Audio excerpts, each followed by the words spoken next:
پہلا منظر: جنگل۔ کردار: جگہ: ایک خطرناک ڈاکو اور بابا جی، ایک نیک دل سادھو۔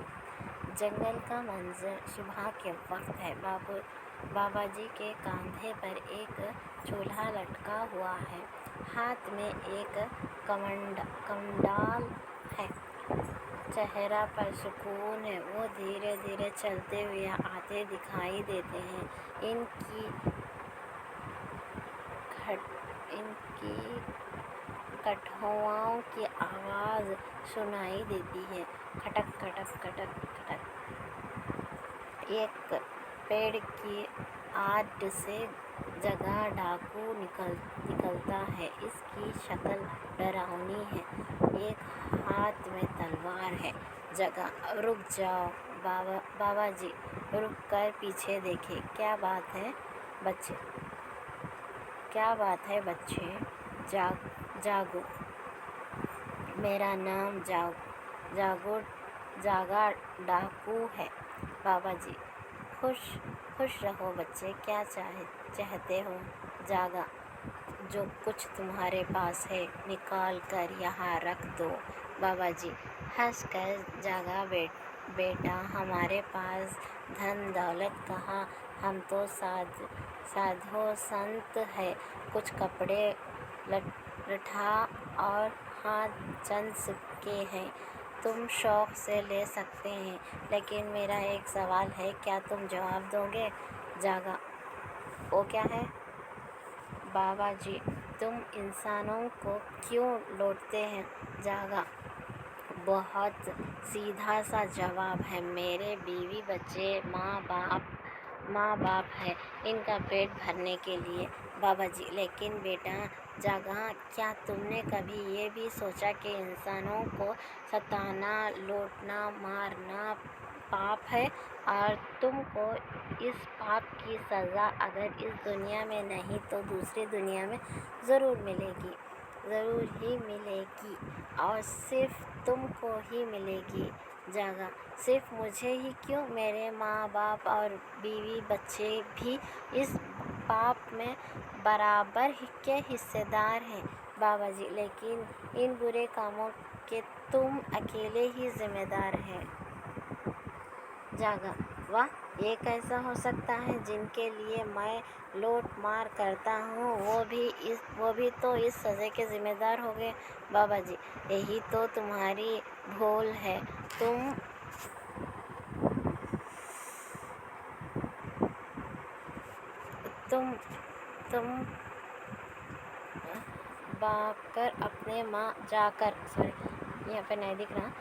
جا کر اپنے ماں باپ اور بیوی بچوں سے پوچھا کہ تم جو پاپ کرتے ہو اس کے لیے جو خدا کا یہاں سزا ملے گی، کیا وہ لوگ اس کے لیے تیار ہیں، اور کیا وہ تمہارے برے کاموں میں تمہارے ساتھی ہیں؟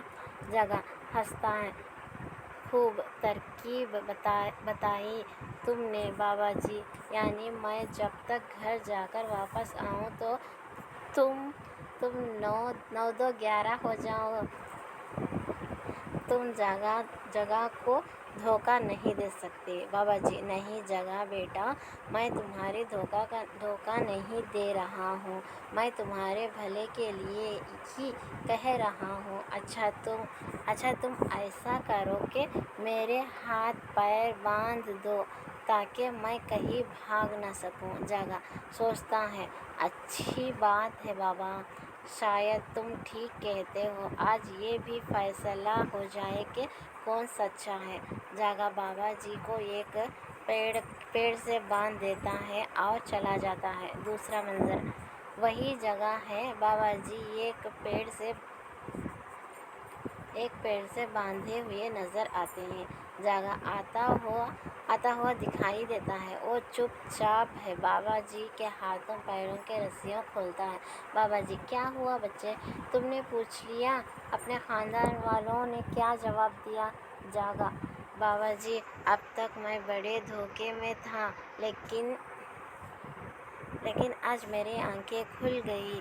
میرے ماں باپ، میری بیوی اور بچے، کوئی بھی میرا برا کاموں میں ساتھی نہیں ہے. کھائے 5-7 اور سزا بھگتے اکیلا جاگوں. میں بڑے بیوقوف ہوں. بابا جی: ہاں جاگا بیٹا، اس دنیا میں برے کاموں کا کوئی ساتھی بننے کو تیار نہیں ہوتا. لیکن تم فکر نہ کرو، صبح کا بھولا شام کو گھر آ جائے تو بھولا نہیں کہلاتا. جاگا: مجھے بہت دکھ ہے اپنے برے کاموں پر بابا جی. بابا جی: اب تم اچھے کام کرو، ساری دنیا تمہارے ساتھ ہوگی. جو ہوا اسے بھول کر نئی زندگی شروع کرو. جاگا بابا جی کے پیروں پر گر پڑتا. آج آپ نے میرے دل کی آنکھ کھول دی. بابا جی: میں نے اب تک بہت پاپ کی، انسانوں کو بہت ستایا، لیکن اب میں بے سہاروں کا سہارا بنوں گا، کمزوروں کی مدد کروں گا، کبھی پاپ نہیں کروں گا. آج سے آپ میری گرو ہے بابا جی. اب تم آج سے جاگا نہیں، جگ سیوک ہو، انسانیت کے خادم ہو. چلو، نئی دنیا تمہارا انتظار کر رہی ہے.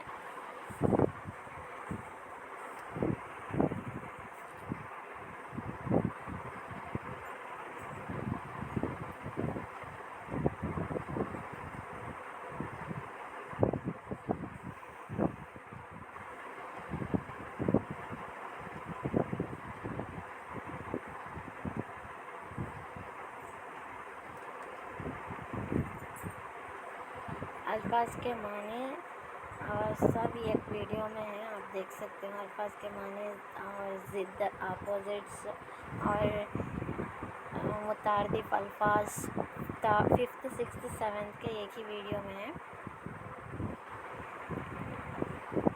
قواعد: جملے ختم ہونے کے بعد آخر میں یہ علامت لگائی جاتی ہے، اس کو خاتمہ فل اسٹاپ کہتے ہیں. کاما ساختہ: یہ علامت مختصر ٹھہراؤ کے لیے استعمال کی جاتی ہے.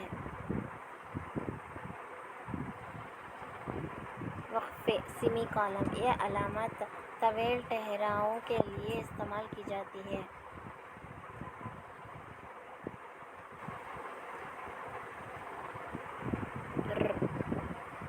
رابطہ کولن: دو مختلف بیانوں میں ربط کے لیے یہ علامت استعمال کی جاتی ہے.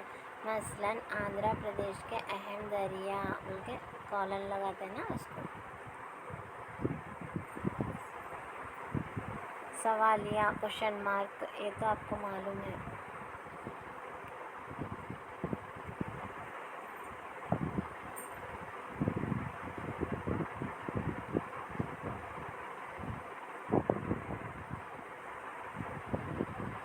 زندگی جب تک نیک کاموں کا ذریعہ نہ ہو شائستہ نہیں کہی جا سکتی. افلاطون بولے، کوٹیشن ہے.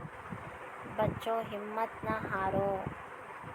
پرانے زمانے کی بات ہے، ایک بادشاہ اپنے بہادری کے لیے بہت مشہور تھا، مگر اتفاق سے بادشاہ جنگ ہار گیا.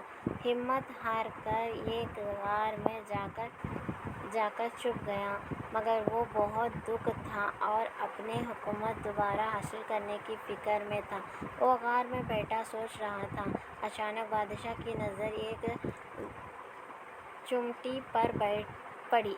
وہ اپنے منہ میں ایک دانہ لے لیے چٹان پر چڑھنے کی کوشش کر رہی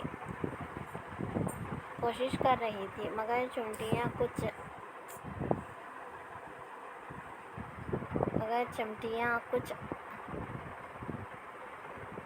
کچھ اوپر چڑھتے تھے پھر گر جاتے تھے. ایسا کئی بار ہوا. بادشاہ غور سے چمٹیوں کو دیکھ رہا تھا. بار بار گرنے پر بھی اس نے ہمت نہ ہاری. وہ برابر کوشش کرتی رہی۔ بادشاہ چونٹیوں کا یہ حوصلہ دیکھتا رہا۔ آخر کار چونٹیاں دانے لے کر اپنی منزل تک پہنچ گئی۔ یہ دیکھ کر بادشاہ نے سوچا، میں کیوں ہمت ہار کر بیٹھا، مجھے بھی ہمت نہیں ہارنی چاہیے، بار بار کوشش کرنی چاہیے۔ اگر انسان لگاتار کوشش کرے تو ضرور کامیاب ہو سکتی ہے اور اپنی منزل کو پا سکتے ہیں۔ یہ سوچ کر بادشاہ کا حوصلہ بڑھ گیا۔ اس نے اپنی فوج اکٹھا کی اور دوبارہ دشمنوں پر حملہ کیا۔ بادشاہ جنگ میں جیت گیا اور اپنے ملک کو دوبارہ حاصل کر لیا۔ اس بادشاہ کا نام تیمور ہے۔ وادی گنگا میں ایک رات۔ مقصد: طلباء میں منظر فطرت سے دلچسپی پیدا کرنا اور سیر و تفریح کا ذوق پیدا کرنا۔ شاعر کا تعارف: نام: محمد داؤد خان اختر۔ اختر شریانی کے قلمی نام سے مشہور ہیں۔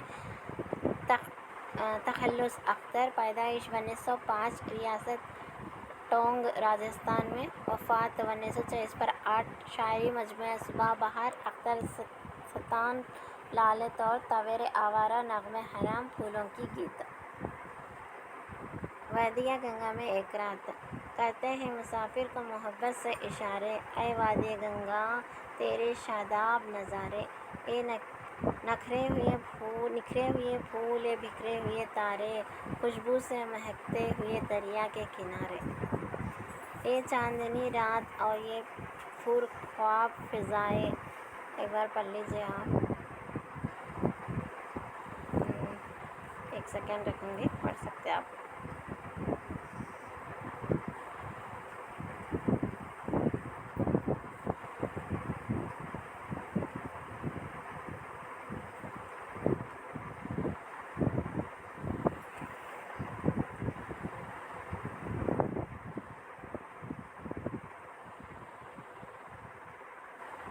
خلاصہ: نظم کے پہلے بند میں شاعر نے اپنے جذبات کا اظہار کیا ہے۔ جب اس نے ایک رات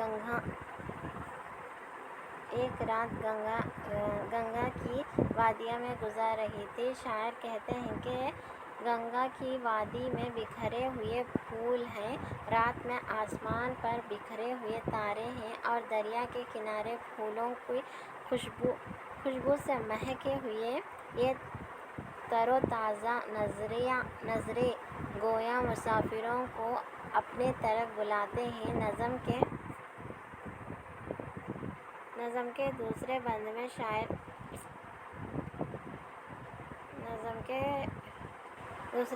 شاعر کہتے ہیں کہ رات میں چاندنی چٹکی ہوئی ہو تو سارے فضا گنگنانے لگتے ہیں اور سارا ماحول ایک خواب کا سما پیش کرتا ہے۔ ایسا معلوم ہوتا ہے جیسے وادی گنگا کی ہر شے خوشبوؤں میں ڈوبی ہوئی ہے۔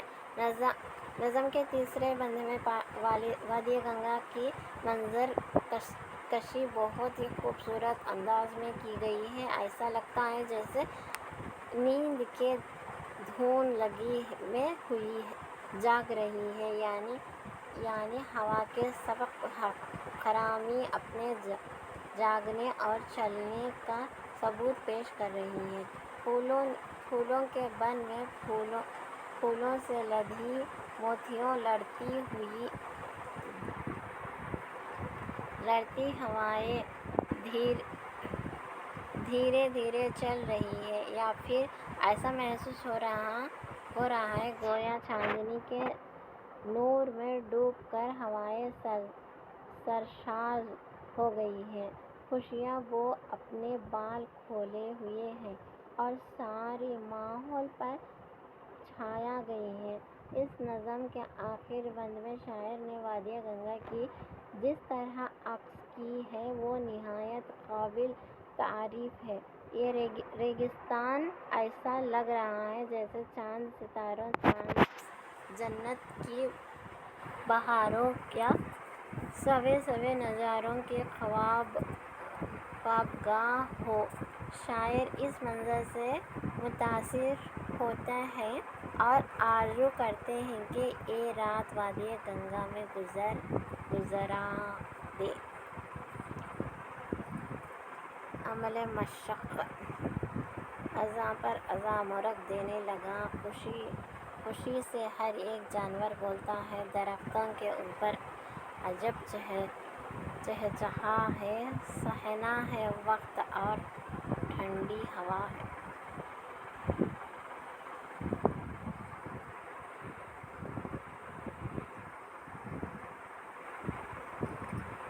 لفظیات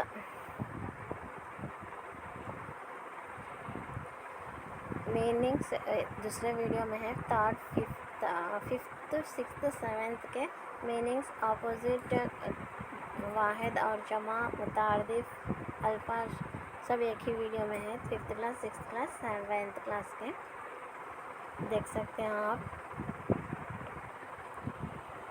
منظر، مناظر، جنگل، جنگلات، مقامات، علم، علوم، ملک، ممالک۔ یہ کیا ہے؟ عزت، محبت، نفرت، رات، دن، خوشبو، بدبو، صحرا،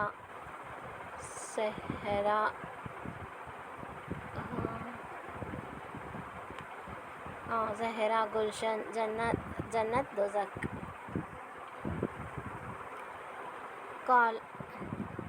کالن ود ڈیش، تفصیلی کو کالن ود ڈیش کہتے ہیں۔ یہ علامت طویل عقد، اقتباس یا فہرست سے پیشتر استعمال کی جاتی ہے۔ مثلاً جناب عبدالکلام نے کہا، کالن ود ڈیش آتا ہے، عالم وہ ہے جو دوسروں کو جانتا ہے۔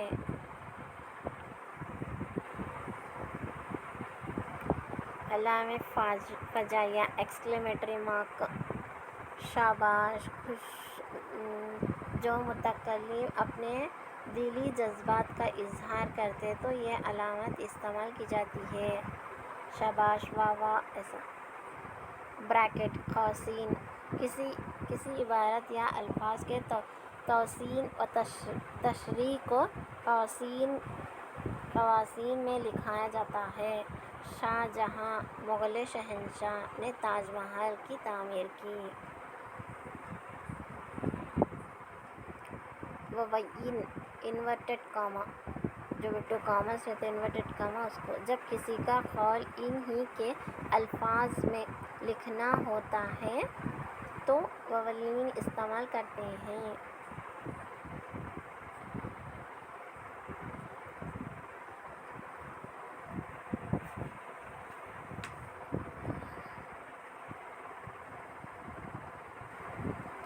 یہ جسٹ پڑھنا اور لطف اٹھانا ہی ہے، میرے خیال سے اس میں تو کوشچنس نہیں پوچھیں گے یہ لیسن۔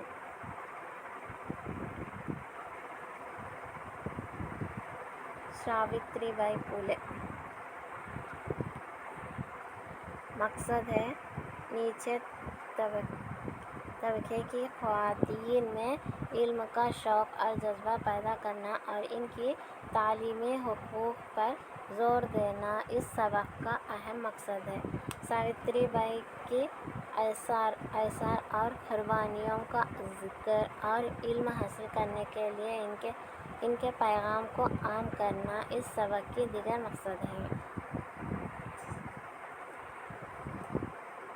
ساوتری بائی پھولے کی پیدائش 3 جنوری 1830 پر 1 عیسوی کو ضلع ستارا میں ہوئی۔ زراعت ان کا خاندانی پیشہ تھا۔ ان کی جائے پیدائش پونے سے 50 کلومیٹر دوری پر ہے۔ ان کے والد کا نام کھنڈوجی نوئس پٹیل اور والدہ کا نام لکشمی بائی تھا۔ یہ بہنوں میں سے سب سے بڑی ہے۔ ان کا تعلق ملا قبیلے سے تھا۔ 9 سال کی عمر میں ان کی شادی جیوتی راؤ پھولے سے ہوئی۔ جیوتی راؤ پھولے کی عمر اس وقت 12 سال کی تھی۔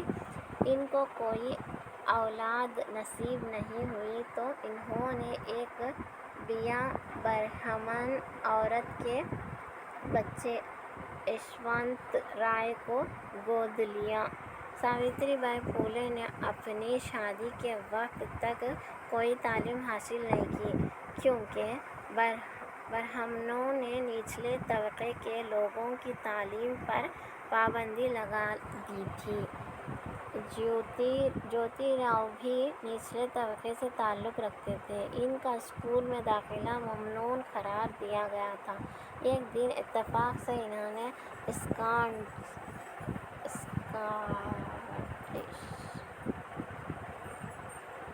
اسکاٹش مشنری اسکول میں داخلہ مل گیا۔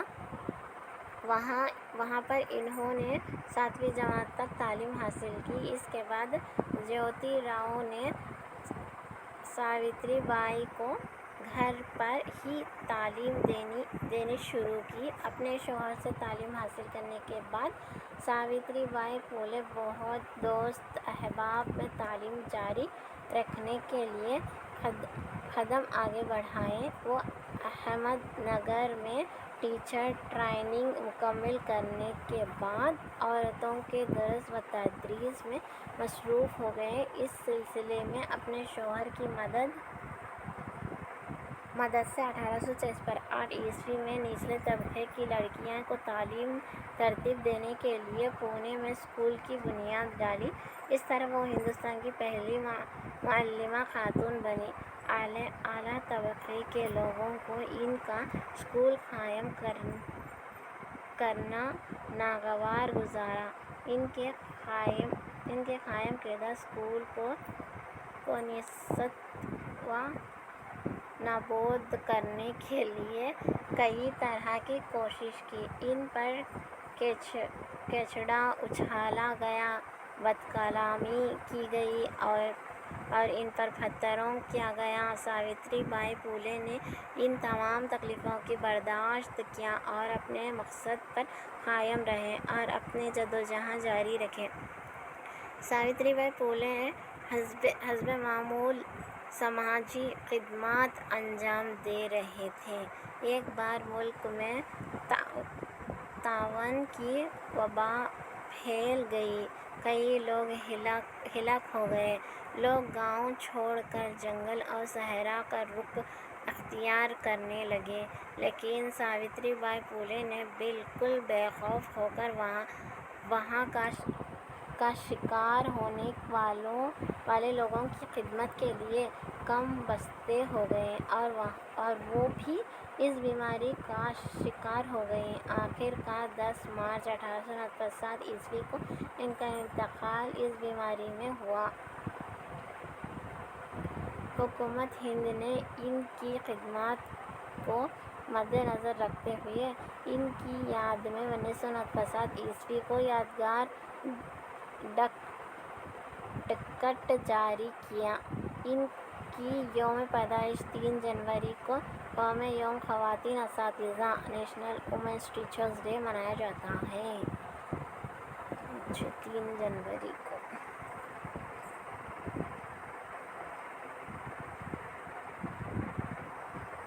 املا نویسی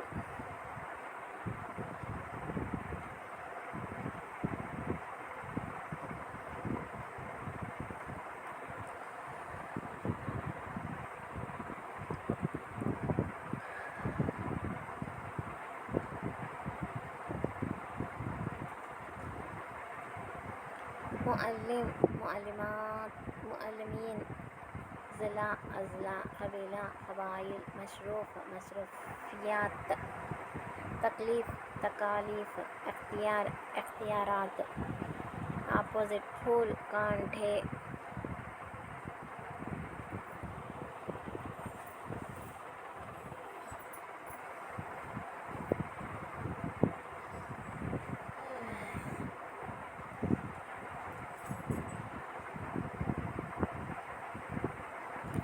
فوائد۔ محاوروں کا لغوی معنی ہے گفتگو کرنا، لیکن اصطلاح میں ان دو یا دو سے زیادہ الفاظ کے مجموعے کو محاورے کہتے ہیں جس کے معنی لغوی یا حقیقی نہیں بلکہ مجازی یا غیر حقیقی ہو۔ مثلاً آگ پانی میں لگنا محاورہ ہے، اس کے مجازی معنی ہے جہاں لڑائی نہ ہوتی ہو وہاں لڑائی کرا دینا، فتنہ برپا کرنا، کوئی ناممکن کام کر دکھانا وغیرہ۔ محاورے ان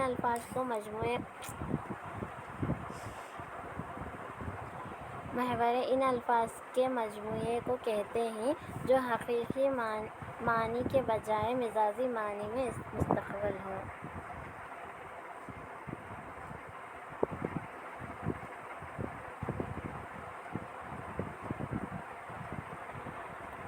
ضرب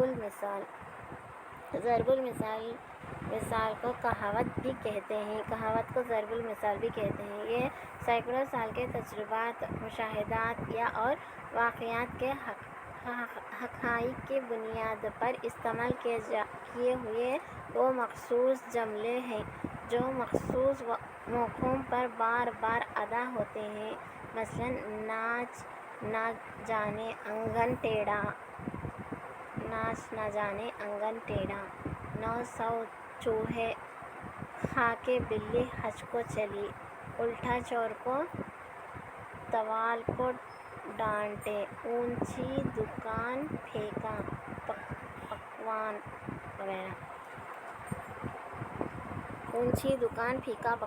ایسا ایک یا چند جملے جو عرض دراز سے کسی خاص موقع پر بار بار بولے جاتے ہیں اور ان کے اصلی معنوں سے ہٹ کر کچھ اور معنی دیتے ہیں، ضرب المثال یا کہاوت کہلاتے ہیں۔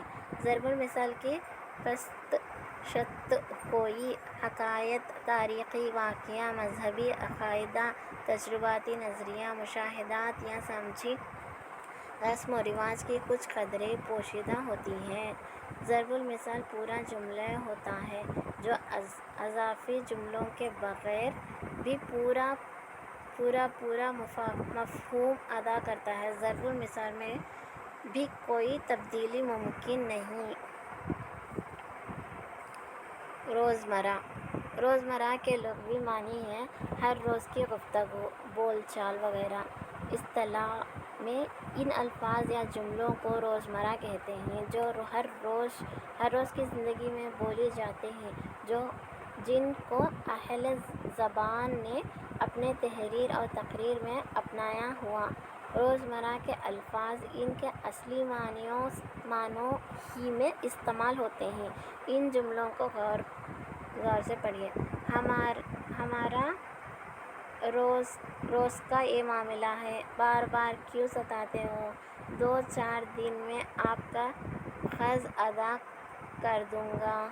ان جملوں میں خط کشیدہ الفاظ روزمرہ ہیں۔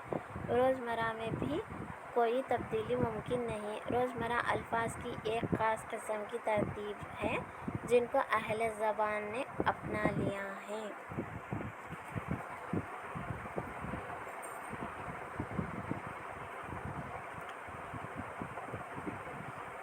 پہلی ایک بار دیکھو۔ کالا ہے پر کوا نہیں، درخت چڑھے پر بندر نہیں، موٹا سر پر ہاتھی نہیں، پتلی کمر ہے چیتا نہیں۔ جس چیز کو سنوار نہ سکو اسے مت بگاڑو۔ عقل مند وزیر۔ یہ امپورٹنٹ ہے۔ یہ 12 لاسٹ دادی ماں سرسری مطالعہ سے لیا گیا ہے سبق ہے۔ آج راہل بہت خوش تھا۔ اسکول سے گھر پہنچ کر اس نے اپنا بستہ الماری میں رکھ دیا، منہ ہاتھ دھو کر اپنی دادی ماں کو پکارنے لگا، دادی ماں، دادی ماں۔ دادی ماں اپنے کمرے میں نظر نہیں آئی۔ دوڑتے ہوئے دیوان خانے پہنچا، وہاں بھی دادی ماں نہیں تھی۔ دادی ماں کہتے ہوئے پورے گھر میں اپنے دادی ماں کی تلاش کرنے لگا، مگر دادی ماں اسے کہیں بھی نظر نہیں آئیں۔ امی نے راہل کو کچھ بتانا چاہا، لیکن راہل نے امی کی باتوں پر دھیان دیے بغیر برابر دادی ماں کی رٹ لگائے۔ دادی ماں کو تلاش کرتے دیوانہ ہو جا رہا تھا۔ آخر ناکام ہو کر اپنی امی سے پوچھا، امی دادی ماں کہاں گئیں؟ امی نے لاپرواہی سے کہا، شاید کہیں باہر گئی ہیں، آ جائے گی، تم کچھ کھا لو۔ کہتے ہوئے راہل کو خاموش کرانے کے لیے انہوں نے اسکول کی باتیں چھیڑ دی۔ راہل بھی تھوڑی دیر کے لیے دادی ماں کو بھول گیا۔ راہل اپنے دادا جی کو دیکھ نہیں پایا تھا۔ برسوں پہلے وہ اس دنیا سے چل بسے تھے۔ وہ اپنے دادی ماں کو بہت چاہتا تھا، ان کا بڑا خیال رکھتا تھا۔ دادی ماں بھی اسی دل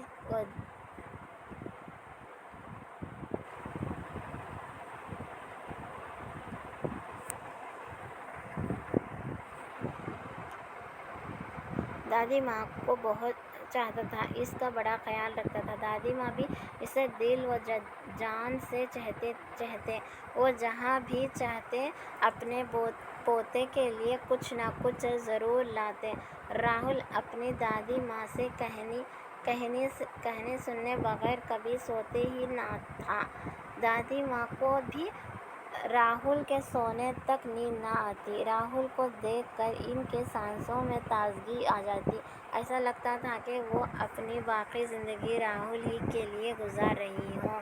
شام میں جب ابو گھر لوٹتے تو ابو سے دادی ماں کے بارے میں پوچھنے لگا، ابو دادی ماں کہاں ہیں؟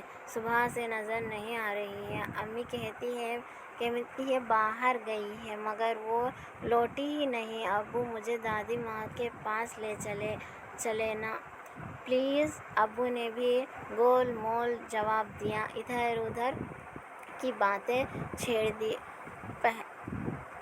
بہلا پھسلا کر کھانے کے بعد سلا دیا۔ مگر راہل کو اپنی دادی ماں سے کہانی سن کر سونے کی عادت سی ہو گئی تھی۔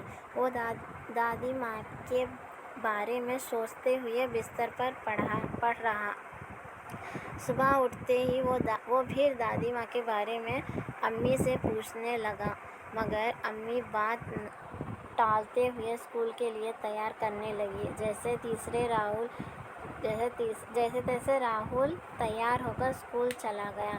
ہر روز راہل اسکول سے آتے ہی پہلے سوال کرتا کہ دادی ماں آئے گی، اور اس کے امی ابو ٹال مٹول کرتے رہے۔ اس طرح دن گزرتے گیا، مگر دادی ماں کی یاد راہل کے دل سے نہ جاتی تھی۔ راہل اب پہلے کی طرح خوش نہ رہتا، کھویا رہتا تھا۔ ایک دن اسکول کی جانب سے پروگرام بنایا گیا۔ طلباء اور اساتذہ اپنے گاؤں کے قریب ایک اولڈ ایج ہوم کی تعلیمی دور پر نکلے۔ اپنے ساتھ کئی قسم کے پھل، کھانے پینے کی چیزیں اور دیگر ضروری سامان لے گئے۔ اولڈ ایج ہوم پہنچ کر راہل کی حیرت کی انتہا نہ رہی۔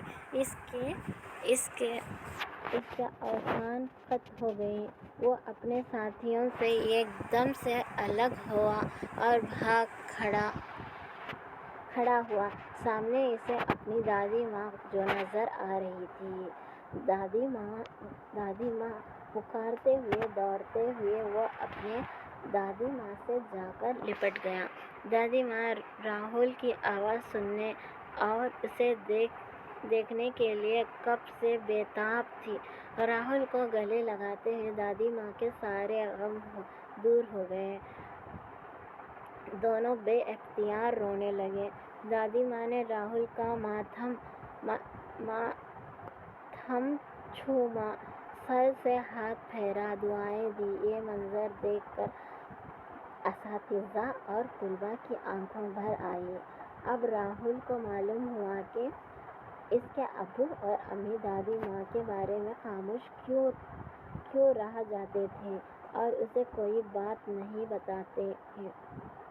اساتذہ اور طلباء نے مل کر اولڈ ایج ہوم میں موجود بوڑھے، کمزور، بے بس اور مجبور لوگوں کو کھلایا پلایا اور ساتھ میں لایا ہوا سامان تقسیم کر دیا۔ راہل سارا دن اپنی دادی ماں کے ساتھ گزارا، دادی ماں کو کھانا کھلایا، خود دادی ماں کے ہاتھ سے کھانا کھایا، ان سے ٹھہرے ساری باتیں کہی۔ آج بہت دنوں بعد راہل کے چہرے پر خوشی آئی۔